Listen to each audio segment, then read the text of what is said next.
How's it going, guys? Thanks for watching another video. So tonight we're going to have a look at another great lightweight knife by Spyerco, the Manix 2. Now normally I would consider a knife this big a little bit too scary for the place that I work at for an everyday carry knife, but because of the weight, I thought I'd give it a look.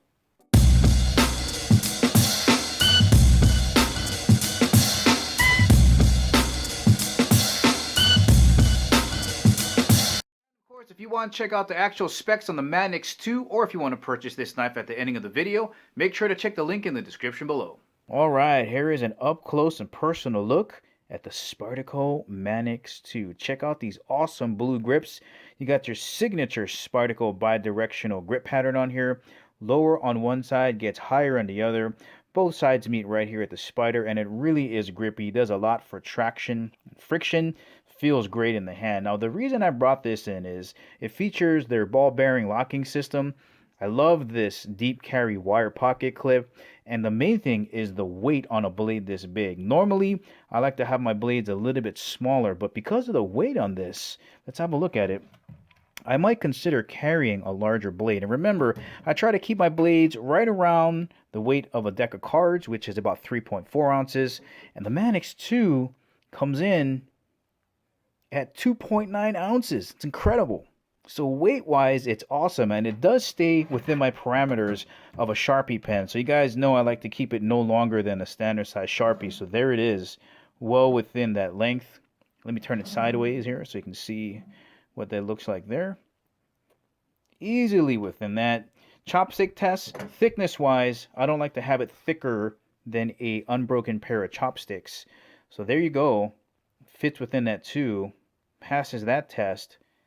And then just to show you how thick it is this way widthwise, here is a standard size ruler. I'm going to try to level this off as best as I can here. Let's see, so the bottom is right about there. That's about level. So it sticks out just about that much on a standard size ruler. Now here's a closer look at this ball bearing system in here, and what's neat is it doesn't have a stop pin. Spyerco says that the spherical design of a ball bearing is a lot more stable and solid than using a stop pin. So watch what happens when I start to open the blade here. You can see that the spring is compressing. So as you go around, the blade there is gliding on a ball bearing, and watch what happens when you come all the way in here. You're going to see this little notch. See that notch right in there? It's going to click into place, and the spring is going to push that ball bearing down there. And then it locks into place. And to disengage the ball bearing lock, all you got to do is pull back on the lever and close the blade up. Now as I'm inspecting this knife, I noticed that the only torque screws in here are the pivot pin and the ones for the pocket clip.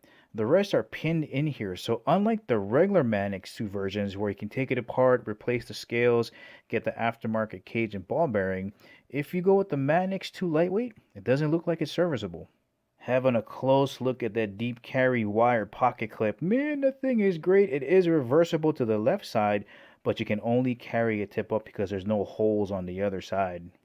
And the Manix 2 has a very smooth action, and with a bigger blade, you get a bigger handle. You can get all of your fingers on there with some leftover space in there, especially if you're going to creep up here to the front finger choil. You got jimping there as well as on the thumb ramp. And when you get up here, you have that much more spare room. Now, the thing that worries me the most about this grip is look how squared off it is. It's very sharp. It doesn't have a really smooth and scallop feel like the rest of Spyerco's lightweight knives. So that can cause a problem when cutting. You might get some hot spots. Yeah, guys, I don't know about that grip. The more I bear down on it, the more I can feel the sharp corners on the bottom of the grip here. And that might be a deal breaker, right? I mean, that's the most important thing is when you're cutting that the knife feel comfortable in your hand. Blade shape up here is a drop point. Nice satin finish. Blade thickness, that looks like it's about 2/4. Let's have a closer look. Yeah, that's just about 2/4 thick there.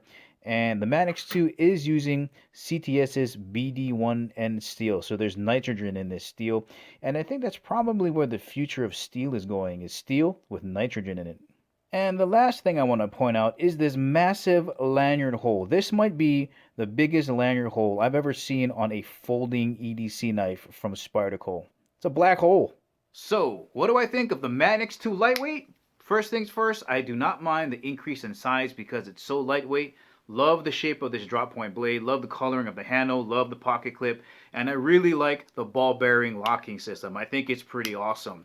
The one thing I don't dig is how uncomfortable this handle is. If they could scallop it and smooth it out, it would be the perfect knife, and I definitely would blade up. But for now, I'm sticking with my native 5.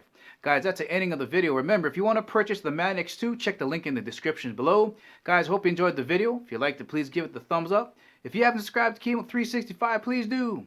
And remember, I'll catch you guys laters.